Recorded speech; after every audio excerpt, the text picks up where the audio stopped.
오늘 우리에게 주신 하나님 말씀을 같이 보도록 하겠습니다. 마가복음 12장 41절부터 44절까지 말씀입니다. 마가복음 12장 41절부터 44절.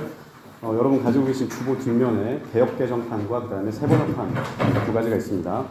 먼저 개역개정 번역으로 우리 같이 합목소리를 읽도록 하겠습니다. 41절부터 44절입니다. 시작. 예수께서 헌금함을 대하여 앉으사 우리가 어떻게 헌금함에 돈 넣는가를 보실세. 여러 부자는 많이 넣는데 한 가난한 과부는 와서 2렙돈 곧 한 고드란트를 넣는지라. 예수께서 제자들을 불러다가 이르시되 내가 진실로 너희에게 이르노니 이 가난한 과부는 헌금함에 모든 사람보다 많이 넣었도다. 그들이 다 풍족한 중에서 넣었거니와 이 과부는 가난한 중에서 자기의 모든 소유 곧 생활비 전부를 넣었느니라 하십니다. 세번역 성경으로 또 읽습니다. 시작. 예수께서 헌금함 맞은쪽에 앉아서 우리가 어떻게 헌금함에 돈을 넣는가를 보고 계셨다. 많이 넣는 부자가 여럿 있었다.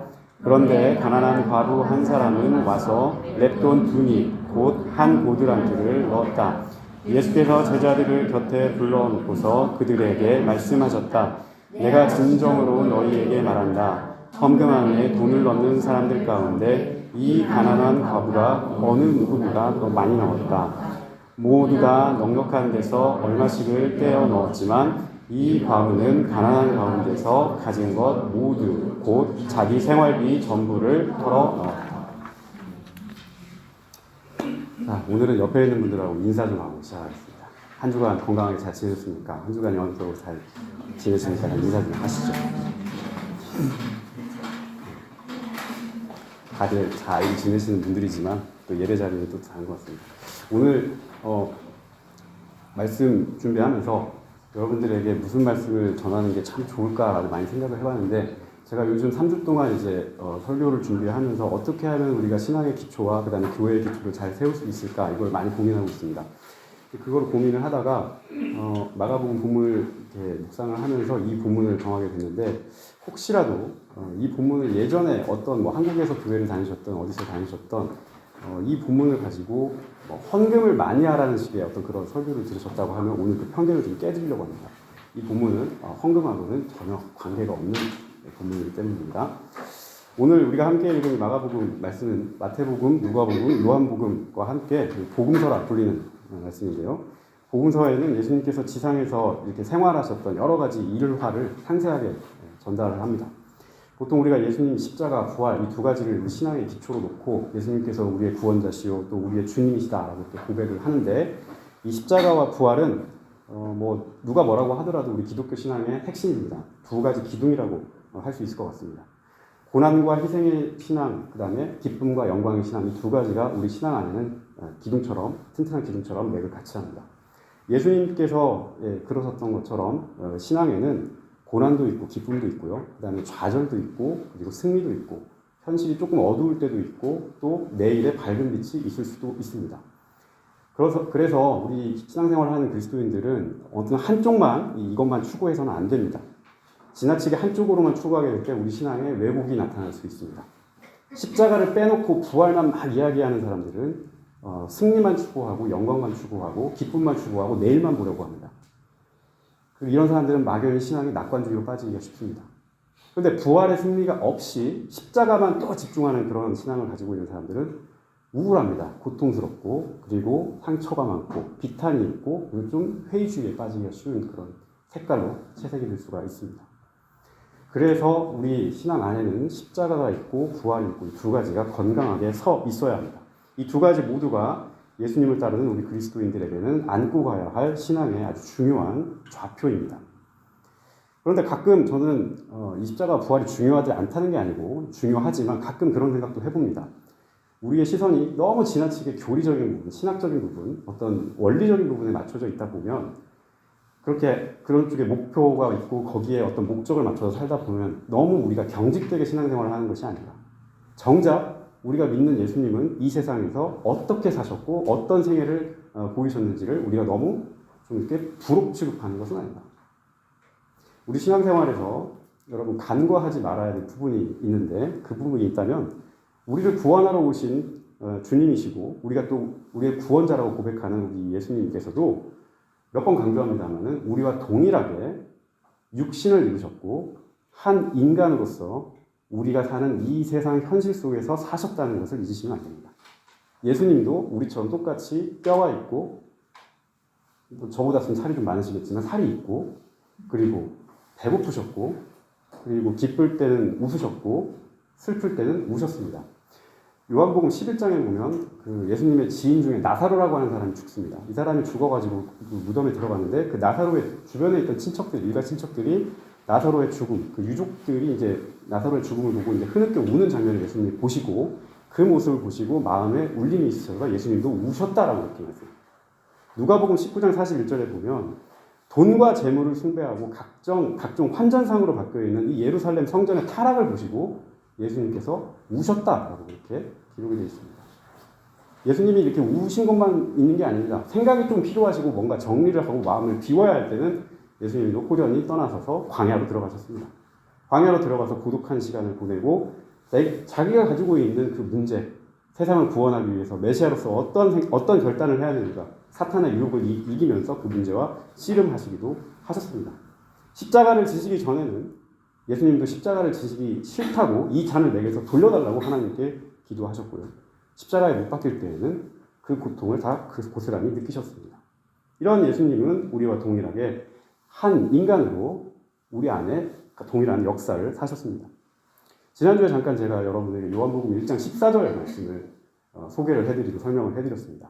말씀이 육신이 되어 우리 가운데 거하신다. 신약성경 원문을 보면은 이 그리스어에는 긴장하지 마세요. 어려운 거 아니니까. 그리스어에는 몸과 육체라고 하는 말을 서로 나눠 놓습니다. 몸, 육체. 몸과 육체를 서로 나눠 놓는데 하나는 사르크스라는 말이고 몸이라는 말은 소마라는 말이에요. 사르크스라는 말이 무슨 말이냐면 육체라는 말, 육신이라는 말인데 그냥 살덩어리예요. 살덩어리. 고깃덩어리예요. 고깃덩어리. 소고기, 돼지고기. 사람도 그냥 어떤 거 다 빼면 다 살이죠. 그냥 그 아주 원초적인 그 살입니다. 이걸 사르크스라고 얘기합니다. 너나 나나 평등하게 누구나 다 사람의 살을 갖고 태어났다는 의미입니다. 반면에 소마라는 말이 있어요. 소마라는 말은 몸이란 뜻인데 여기에는 어떤 위상, 의미, 계급, 신분 이런 것들이 덧붙여진 겁니다. 그래서 주인의 몸, 노예의 몸, 학자의 몸, 아이의 몸, 여인의 몸 이런 식으로 어떤 의미들이 그 안에 덧붙여진 겁니다. 그래서 사회적인 신분이라든지 종교적인 신분이라든지 이런 것들에 따라서 좀 서로 차이가 날 수 있는 그런 구별적인 의미가 바로 소마라는 말입니다. 근데 요한복음 1장 14절에서 말씀이 육신이 됐다라고 할 때 이 육신에 해당하는 말이 소마가 아니고 사르크스예요.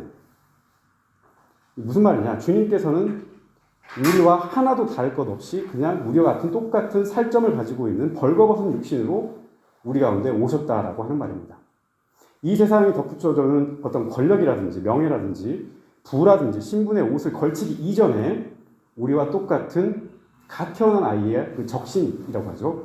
붉은 그 몸을 가지고 있는 그 모습 그대로 우리와 똑같이 오셨다는 겁니다. 그렇기 때문에 그분이 우리를 아신다는 겁니다. 그렇기 때문에 그분이 우리의 밑바닥에서부터 솟아나는 모든 감정과 소원을 아시는 참된 인간이시고 그렇기 때문에 그분을 우리는 참된 하나님으로 고백할 수 있다는 겁니다. 만약에 예수님께서 우리와 상관없이 그냥 저 하늘에서 고고하게 앉아서 우리가 어떻게 사나 이렇게 들여다보고 내려다보고 이런 분이셨다면 그냥 아랫동네 구경하는 거 좋아하는 그런 분이셨다면 오늘 우리가 지금 이 현실에서 이 땅에서 겪는 여러 가지 사건이라든지 여러분의 기쁜 일이라든지 여러분의 슬픔이라든지 고통이라든지 또 희망이라든지 이런 것들과 접촉할 수 없는 분이라면 아무리 정교한 이론과 아무리 설득력 있는 논리를 가지고 예수님을 치장해 본들 무슨 소용이 있을까요? 주님께서 친히 고난을 당해보신 분이기 때문에 그런 주님이시기 때문에 우리의 아픔을 아시고 우리의 아픔의 깊이도 아시고 그리고 우리에게 진정한 위로도 주실 수 있습니다. 우리는 바로 이러한 예수님께 기도하고 이러한 예수님의 이름으로 기도합니다. 복음서는 그러한 점에서 우리와 동떨어져 있지 않은 예수님, 우리와 친근한 예수님, 이런 예수님을 알게 합니다. 그래서 예수님을 조금 더 친근하게 좀 만나고 싶다. 나와 좀 가까이 계신 분으로 나와 이렇게 대화하는 요한복음에 나타냈듯이 예수님이 우리의 친구가 된다고 하죠. 친구처럼 서로 격이 없이 대화할 수 있는 그런 예수님을 혹시라도 만나고 싶으신 분이 계시다면 복음서를 좀 열심히 읽으십시오. 마태, 마가, 누가, 요한이 복음서를 충실히 읽으시면 거기에서 너무 멀지 않은 예수님, 너무 떨어져 있지 않은 예수님, 그런 예수님을 만날 수 있을 겁니다. 예수님에게는 일반 사람들과 또 일반 세상과 좀 다른 특이한 원칙이 한 가지가 있었습니다. 이 세상 사람들은 뭐 이렇게 저렇게 사는 것이 뭐 바르게 가는 거야, 이렇게 살아야 성공할 수 있어라고 많은 방법들을 제시를 합니다만, 예수님이 제시하는 방법은 그런 세상이 제시하는 방법과 좀 다르고요. 예수님이 원하는 삶은 또 세상이 원하는 삶과 좀 다르고, 예수님이 가지고 있는 계산법, 셈법은 또 세상의 셈법과 또 다릅니다. 우리는 학교에서 수학을 배웠습니다. 1보다 2가 더 크죠. 1은 자꾸 2가 더 큽니다. 그리고 아침 9시보다 오후 9시가 더 빠른 시간이죠. 그렇게 가르칩니다. 그러나 예수님께서는 이따금 이렇게 양적으로 계산하는 방식, 이런 계산법을 허무실 때가 있습니다. 특히 이제 구원에 관련돼서 그런 말씀을 많이 하십니다. 구원받는 자에게는 그가 나면서부터 믿었든 아니면 죽기 전에 믿었든 시간의 앞뒤는 중요하지 않아요. 마태복음 20장 1절부터 16절까지를 보면 포도원 품꾼의 비유가 나옵니다. 이 포도원 품꾼의 비유 여러분도 잘 아실 텐데, 어떤 사람은 아침 일찍에 나와가지고 일을 시작을 합니다. 그리고 어떤 사람은 거의 일 끝날 무렵에 들어와서 일을 시작을 해요. 근데 둘 다 똑같이 품삯이 동일합니다. 한 데나리온씩 받았습니다. 이 비유를 통해서 주님은 구원이라고 하는 거는 니들 먼저 받았다고 뭐 있는 것도 아니고 나중에 믿었다고 해서 먼저 받는 것도 아니야. 똑같이 약속을 했지. 한 데나리온씩 약속을 했으니까 한 데나리온 그 약속만, 즉 구원을 약속했을 뿐이지 시간의 선두가 중요하지 않다는 겁니다. 이게 좀 세상과 우리 주님의 계산법이 좀 다른 겁니다. 이 세상에서는 좀 도드라지고 화려한 사람을 막 조명을 하고 또 그런 사람에게 좀 많은 관심을 보이고 또 그 사람에게 많이 시간을 투자를 합니다. 근데 우리 주님께서는 그런 사람들도 소중하게 여기시지만 그보다 조금 더 그 사람들에게 가려져 있는 사람들, 소외된 사람들, 이런 사람들에게 손을 내미시는 모습을 볼 수 있습니다. 예수님께서 가장 먼저 이렇게 손을 잡는 사람들 부류를 보면요. 어린 아이, 또 세리, 그리고 각종 질병으로 인해서 공동체에서 쫓겨난 사람들. 옛날에는 병 걸리면 그 공동체에서 쫓겨났거든요. 왜냐? 병에 걸렸다는 얘기는 내가 죄가 있다는 얘기고, 이 병이 특히 전염병이라고 하면은 내 죄가 이 사람에게 전가된다고 생각하기 때문에 그 사람을 공동체 밖으로 쫓아냈어요. 이런 사람들. 그러니까 어떻게 보면 사회적으로 이렇게 멸시받는 사람들, 천대받는 사람들, 이런 희생자들, 이런 사람들이 진정으로 참 가족이고, 이런 사람들이야말로 하나님 나라에 정말로 가깝다라고 그렇게 예수님께서는 선포를 해주셨습니다. 선택을 누구를 먼저 선택하느냐는, 제가 부모가 되보니까 이 예수님의 선택이 뭔지 조금 이해가 되더라고요. 믿지 않으시겠지만 저도 아이가 둘이 있습니다. 아이가 둘이 있는데 동일하게 두 아이를 사랑합니다만 여기서 빵 터질 줄 몰랐어요. 제가 동일하게 두 아이를 사랑합니다만, 만일 두 아이 가운데 어떤 아이는 건강하고 어떤 아이가 아프다고 합시다. 몸이 아파요. 그러면 둘 다 똑같이 사랑하는 아이인데 뭔가 좀 약하거나 부족함이 있는 그 아이에게 제 마음이 먼저 가고 손이 먼저 가겠죠. 건강한 아이보다 아픈 아이를 먼저 선택하고 챙기게 됩니다. 우리는 보통 생명의 근원이 우리 하나님께 있습니다 라고 그렇게 고백을 합니다. 하나님이 우리에게는 뭐 육신의 부모처럼 우리에게 생명을 주신 그런 분이라고 우리는 고백을 합니다. 그래서 우리는 입버릇처럼 하나님 아버지라고 그렇게 고백합니다. 주님께서 진짜 우리의 부모이시라면 아마도 주님의 선택도 우리 일반 부모들의 선택과 다르지 않을 겁니다. 내가 창조한 이 피조물 가운데 누가 더 연약한가? 누가 더 힘든 상황에 지금 있는가? 누가 더 어려운 상황에 지금 처해 있는가? 걔를 먼저 선택해야지. 얘를 먼저 돌봐줘야지. 얘한테 먼저 찾아가 줘야지. 하나님의 선택은 아마 그러실 겁니다. 이게 사랑하지 않아서가 아니에요. 동일하게 사랑하지만 누구를 먼저 선택하느냐. 예수님께서는 복음서를 통해서 하나님의 관심과 하나님의 선택이 무엇인지를 친히 보여주셨습니다. 예수님께서 한 생명이 천하보다 귀하다. 사람들은 천하를 구하기 위해서 한 생명을 희생시켜야 된다 그렇게 얘기합니다. 나라를 구하고 천하를 구하기 위해서 한 사람이라도 희생시켜서 우리 대의를 지켜야 된다라고 얘기하지만 예수님께서는 아니다. 한 생명이 천하보다 귀하다. 99마리 양과 1마리 양을 두고 단순히 숫자가 많고 적음의 문제로 계산하지 않으셨습니다. 99마리 양도 동일하게 생명이고 1마리 양도 동일하게 생명이다. 모든 생명은 다 등가, 같은 생명이라는 겁니다.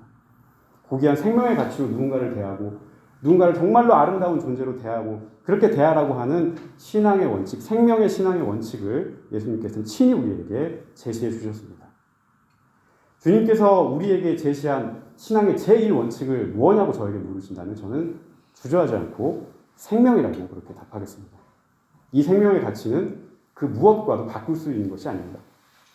예수님께서 우리에게 생명을 주시기 위해서 자기 목숨까지도 내어놓으셨고 오늘을 살아가는 우리 그리스도인들이 무엇보다 잊지 말아야 되는 부분이 있다면 바로 이 생명의 소중함입니다. 지금 온 세상에서 생명의 소중함이 많이 사라지고 있죠. 훼손당하고 있고 전쟁도 그렇고요. 이런 상황인데 여러분 한 사람의 믿는 사람으로서 신자로서 예수님을 믿는 사람으로서 지금 돌아가고 있는 이 상황을 어떻게 보고 어떻게 판단하시겠습니까?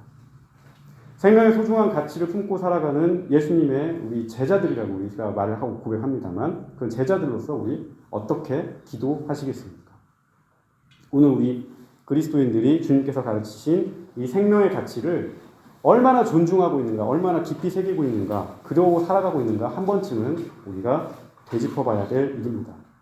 우리의 신앙 양심이 너무 무감각해지지 않았는지, 너무 내 문제에만 이렇게 몰두하다 보니까 나 하나 살기도 힘들다 보니까 내 바깥에 있는 문제에 대해서는 아예 벽을 치고 살아가고 있는 것은 아닌지 한 번쯤은 되돌아보기를 바랍니다. 오늘 본문 마가복음 12장 41절에서 44절의 말씀도 사실은 예수님의 이러한 생명을 존중하는, 생명을 사랑하는, 생명에 우선하는 그런 시각을 그대로 담고 있습니다. 사실 오늘 본문 말씀은 그냥 딱 이것만 떼어가지고 읽으면 안 되고요. 이 본문 말씀 바로 앞에 나와 있는 말씀과 서로 짝지어서 읽어줘야 됩니다. 오늘 본문 바로 앞에 나와 있는 마가복음 12장 38절에서 40절 말씀은 서기관들을 질타하시는 예수님의 모습이 나옵니다. 이 본문과 서기관을 질타하시는 예수님과 가난한 과부의 헌금을 보시는 예수님 두 가지 본문을 서로 연결해서 읽어야 한다는 말씀입니다. 12장 38절 그리고 40절 사이에서 예수님께서는 당시 이스라엘 사회를 이끌고 있었던 지식인이고 이 좀 학식 있는 그런 사람들이었는데 명망 있는 스승인 이 서기관을 총 5가지 항목으로 비판하십니다. 첫 번째, 너희들은 지나다닐 때 너무 예복이 길어. 예복이 길다는 얘기는 자기가 그만큼 뭔가 이렇게 권위가 있다는 뜻입니다.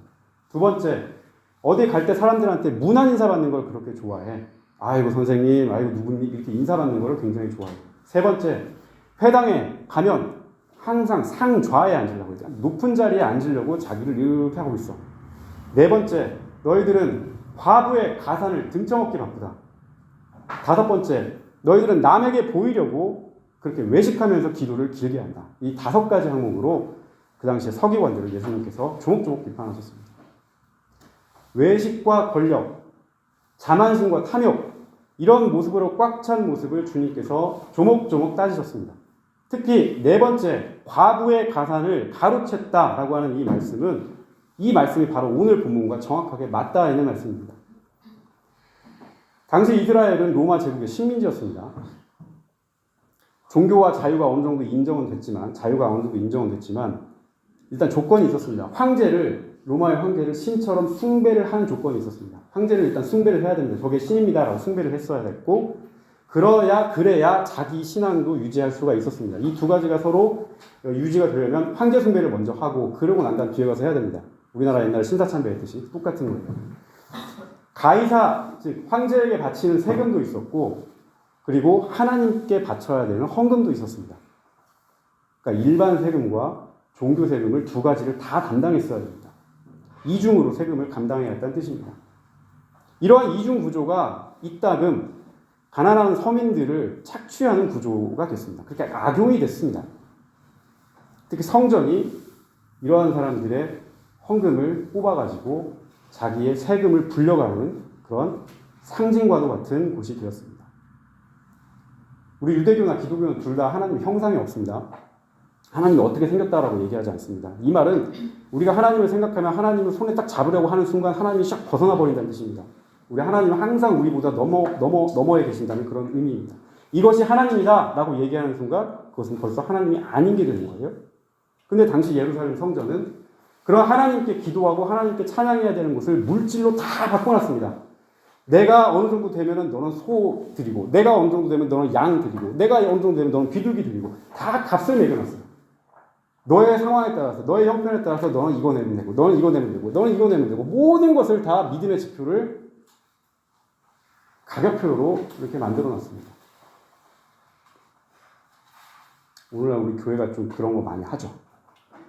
그렇죠. 부정하지 않겠습니다. 하나님의 법도와 신앙의 깊이를 논하는 그런 소리보다, 그런 소리가 성경에서 들려오기보다, 야, 어느 집 가니까 물건값이 야, 더 싸더라. 야, 그 재물 바칠 때 이거 조금 아껴가지고 이거 바치면 더 좋지 않겠냐? 응? 야, 거기 갔더니 재물 상태가 이거보다, 이 집보다는 이 집이 조금 더 낫다. 이걸 성전 안에서 했다는 거예요. 그런 소리들이 요란하게 들리고, 하나님을 향해서 예배하고 하나님을 어떻게 하면 더 우리가 가까이 다가갈 수 있을까를 고민하는 곳이 성전이 아니고, 어떻게 하면 우리가 계산하고, 어떻게 하면 더 싸게 하고, 어떻게 하면 뭐를 할 수 있을까, 이거를 고민하고 이거를 걱정하는 곳이 성전이 되었다는 것입니다. 예수님께서 그래서 성전 곳곳을 돌아다니시면서 채찍을 들고 상을 엎어버리시고 이렇게 외치셨죠. 내 집은 만민이 기도하는 집이다. 사실 오늘날에도 예수님의 채찍을 맞아야 될 교회가 굉장히 많습니다. 안타까운 일입니다. 예루살렘 성전까지 가세해서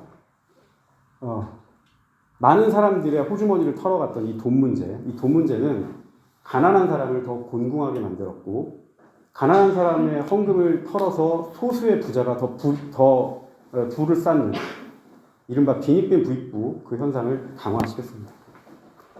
삶이 어려워진 사람들은요, 자기 삶을 포기해가지고 노예가 되기도 하고요, 도시를 빠져나가서 패거리를 넣어서 강도가 되기도 했습니다. 오늘 본문에 등장하는 이 과부도 사정이 별로 다르지가 않았던 것 같아요. 오늘 성경 말씀을 보면 이 과부를 그냥 과부라고 소개하지 않습니다. 어떤 과부라고 소개했죠? 앞에 수식어가 가난한 과부다, 그렇게 소개를 했어요. 원래 과부라는 말은 히브리어로 없다는 뜻이에요. 없다. 가난한, 뭐가 없다는 거죠? 과부, 없다. 없다. 이 말은 진짜 없다. 너무 없다. 이런 표현이에요. 이 사람의 형편을 우리가 볼 수 있는 겁니다. 전통적으로 이스라엘 사회에서는 그 공동체 안에서 보호해야 되는 세 부류의 사람이 있었습니다. 첫 번째, 고아. 두 번째, 과부. 세 번째, 나그네, 이방인, 나그네였습니다. 이 사람들은 누군가의 보호를 받지 못하면 그대로 위험에 노출될 수밖에 없는 사람들, 죽을 수밖에 없는 사람들이었습니다. 그래서 공동체가 그 사람들을 품어주고 살 수 있도록 보듬어주고 나눠주고 떼어주고, 그렇게 해서 그 사람들이 거기에서 정착해서 잘 살 수 있도록 공동체가 힘을 쏟아라 라고 구약에서부터 예수님 때까지 끊임없이 강조했습니다. 이 사람들은 정말로 약자 중에 약자였습니다. 성경은 이 사람들을 보호하고 돕는 일이 곧 하나님께 하는 일이다 라고 말씀하기도 합니다. 그러니까 이 가난한 과부, 이 말 자체에는 가난이 들어가 있기 때문에 이 여인의 처지가 얼마나 경제적으로 힘들고 어려운지가 그 안에 고스란히 담겨져 있고, 이런 사람의 형편을 돌보지 않고 종교와 교회의 이름으로 그 사람의 헌금을 빼가서 거기다가 헌금하고, 그렇게 해가지고 그 사람의 삶이 어떻게 되든지 말든지 그 다음에 책임지지 않는 그 예루살렘 성전의 모습을 보면서 예수님께서 오늘 말씀을 하신 겁니다. 많은 부자들은 다니면서 떼지어 다니면서 나는 이만큼씩 놓고 저만큼씩 놓고 이렇게 다니지만, 이 사람은 두 렙돈을 이렇게 넣고, 예수님께서 두 렙돈 넣는 걸 놓고 제자들을 불러다가 야, 이 사람들 많이 넣었지만 사실 이 사람이 더 많이 넣었다라고 이렇게 말씀하시는 것은 당대 교회와 성전이 무엇을 초점을 맞추고 무엇에 방점을 찍었는지를 예수님께서 이 과부를 통해서 지적하고 계신 겁니다.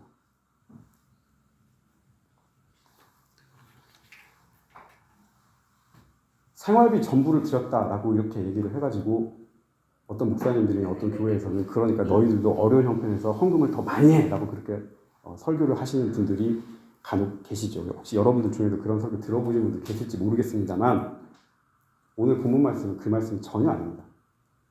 헌금하고 아무 상관없는 말씀이에요. 그러니까 이 과부도 이렇게 헌금 많이 했으니까 당신도 헌금 많이 하시오. 이 말씀으로 들립니까? 그거는 아마도 헌금을 조금 더 많이 했으면 하는 그 바람을 가지고 있는 그 설교자의 생각일지는 모르겠습니다만 오늘 본문에서 예수님께서 가지고 계신 관심과는 전혀 상관이 없습니다.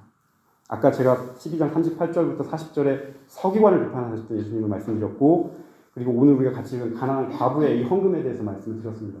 바로 다음에 13장에는 무슨 말씀이 나오냐면 그렇게 부패하고 타락했던 예루살렘 성전을 향해서 예수님께서 돌 위에 돌 하나도 남지 않고 다 무너질 것이다 그렇게 말씀하셨어요.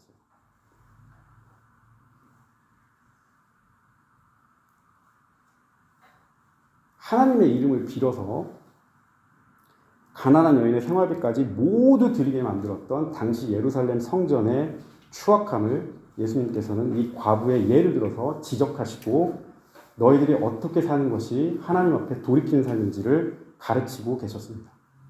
사랑하는 성도 여러분, 우리라고 다르겠습니까? 우리라고 그런 부분에 빠지지 않겠습니까?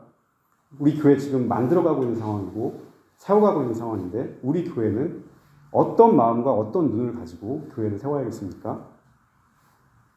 여러분을 질책하는 설교가 아닙니다. 우리가 어떤 마음으로 신앙의 원칙을 가지고 어떤 마음으로 재물과 하나님을 바라보고 교회를 세워가야 될지를 고민해보자는 뜻입니다. 우리 사랑하는 프라이브룩과 하나 되는 성도 교회 여러분, 신앙이라고 하는 거는요, 사실은 복잡하지 않습니다. 굉장히 단순한 겁니다. 단순하게 직진하면서 주님의 길을 이렇게 묵묵하게 뒤쫓아가는 그것이 바로 신앙입니다. 그래서 때로 너무 굽게 나가고 너무 이렇게 나가다 보니까 앞으로 나가다 보니까 단순하게만 나가다 보니까 좀 어려운 길들을 만날 때가 있습니다. 돌부지가 이렇게 있고 그러면 좀 돌아가기도 하고 좀 멀리 이렇게 우회하기도 하고 그렇게 해야 되는데 그렇지 못할 때가 참 많습니다. 오늘날 곳곳에서 교회와 그리스도인들이요 사실 제 역할을 잘 못합니다. 그 속절없이 세상의 어떤 그 비판이라든지 세상의 공격에 속절없이 무너지는 모습을 많이 봅니다. 안타까운 일인데요. 그럼에도 불구하고 주님께서는 항상 그분을 묵묵하게 따라갈 수 있는 제자들을 찾고 계십니다. 세상이 망하는 것 같아도 예언서에도 보면 다 망한 것 같아도 밑둥이 다 잘린 것 같아도 그루터기가 남는다고 그랬죠. 그 그루터기가 남은 사람들이거든요. 이 사람들을 통해서 하나님께서 하나님의 교회를 다시 세워가고자 하시죠. 바알 시대 때 많은 사람들이 다 무릎 꿇었다고 생각했지만 그래서 절망했지만 엘리야는 절망했지만 하나님이 엘리야를 찾아와서 그러셨죠. 내가 바알에게 무릎 꿇지 않은 7,000명을 남겨놨다. 그런 사람들을 통해서 하나님께서는 하나님의 교회를 세워가고자 하십니다. 그분을 묵묵하게 따라올 제자가 누구입니까? 그분을 정말로 주님으로 모실 참된 그리스도인이 누구입니까? 주 안에서 우리가 하나 되기를 힘쓰자. 주 안에서 가르치신 생명의 고귀함을 위해서 헌신하자. 우리가 그렇게 고백합니다. 하나님께서는 정말로 그런 참된 사람을 지금도 찾고 계십니다. 여러분, 그리스도인은 세상 한가운데서 삽니다. 우리는 세상을 벗어나서 사막으로 들어가고 산에 들어가서 돛 닦는 사람들이 아닙니다. 우리는 철저하게 이 세상 한가운데서 살아가는 사람들입니다. 그래서 이 세상의 질서와 대결을 하고 이 세상에서 부대끼고 그렇게 살아가라고 부름을 받았습니다. 우리 신앙이 조금 더 단순하고 우리 신앙이 좀 고든 상태로 주님을 만난다면 어려움이 있을 수 있습니다만 그 안에서 우리가 이길 수 있고 승리할 수 있는 길도 찾을 수 있으리라 믿습니다. 우리 신앙이 조금 생각 좀 해봅시다. 우리 신앙이 조금 더 단순하고 주님께서 이렇게 사셨지, 주님께서 이렇게 가셨지 라고 하는 그 성찰을 가지고 그 믿음을 가지고 그 고든 상태로 주님을 만나는 그런 신앙이 되었으면 합니다. 여러분 혹시 서기관처럼 좀 긴 옷을 입고 싶으세요? 옷이 좀 길었으면 좋겠어요. 바닥까지 쫙 끌리게. 그런 옷은 좀 짧게 하시고.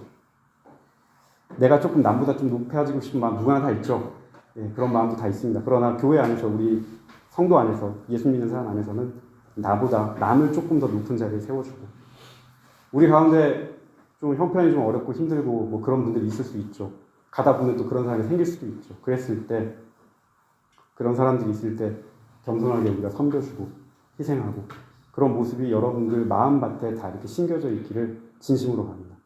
모쪼 우리 하나되는 교회, 우리 프라이브 하나되는 교회가 이 시대 주님께서 부르시는 참된 제자, 참된 그리스도인, 참된 예수 믿는 그런 사람들의 충실한, 그러면서 진정으로 예수님께서 원하시는 정말로 많이 되었구나라고 하는 칭찬을 들 수 있는 그런 교회, 그런 성도님들 되시길 진심으로 주님의 이름으로 부탁드리겠습니다. 자, 우리 같이 기도하시겠습니다. 사랑하는 하나님, 생명을 주시고 주의 자녀로 불러주셔서 진심으로 감사드립니다. 이 바쁜 세상살이에도 예배의 자리를 기억하고 주님께로 나오게 해서 진심으로 감사드립니다. 연약하고 부족하고 주님의 은혜가 많이 필요합니다. 그럼에도 우리를 세워주셔서 주님의 교회를 일궈가게 하심을 늘 감사토록 하여 주시옵소서. 세상에서 우리 많이 지치고 어려울 때 낙심하기보다 더욱더 주님의 강함과 인도하심을 소망하게 하시고 작은 나의 생명도 소중하게 붙드시는 주님의 사랑에 늘 힘입어 살아갈 수 있도록 하여 주시옵소서. 우리 프라이브루크 하나 되는 교회를 기억해 주셔서 주님의 말씀을 정직하게 하시고 늘 기도하며 마음을 모으게 하시고 찬양으로 영이 새롭게 하시고 감사와 동행이 늘 넘치는 교회가 되게 하여 주시옵소서. 먼 타지에서 외롭고 힘든 시간도 있겠으나 거기에 무릎 꿇지 않고 늘 우리를 선한 길로 인도하시는 주님만 의지하며 살아갈 수 있도록 하여 주시옵소서. 우리가 참 꿈과 희망을 품고 이곳까지 와서 살아가고 있습니다. 그 품은 꿈과 희망, 이곳에서 꼭 주 안에서 성취하게 하시고 또 그 성취한 것을 통해 많은 이들에게 선한 영향력을 끼치며 또 그곳에서 아름다운 열매를 풍성히 거둘 수 있는 우리 성도님들 되게 하여 주시옵소서. 무한한 감사를 드립니다. 언제나 주님 이름으로 기뻐하게 하시기를 바라고 원하며 주 예수 그리스도의 이름으로 기도하였습니다. 아멘.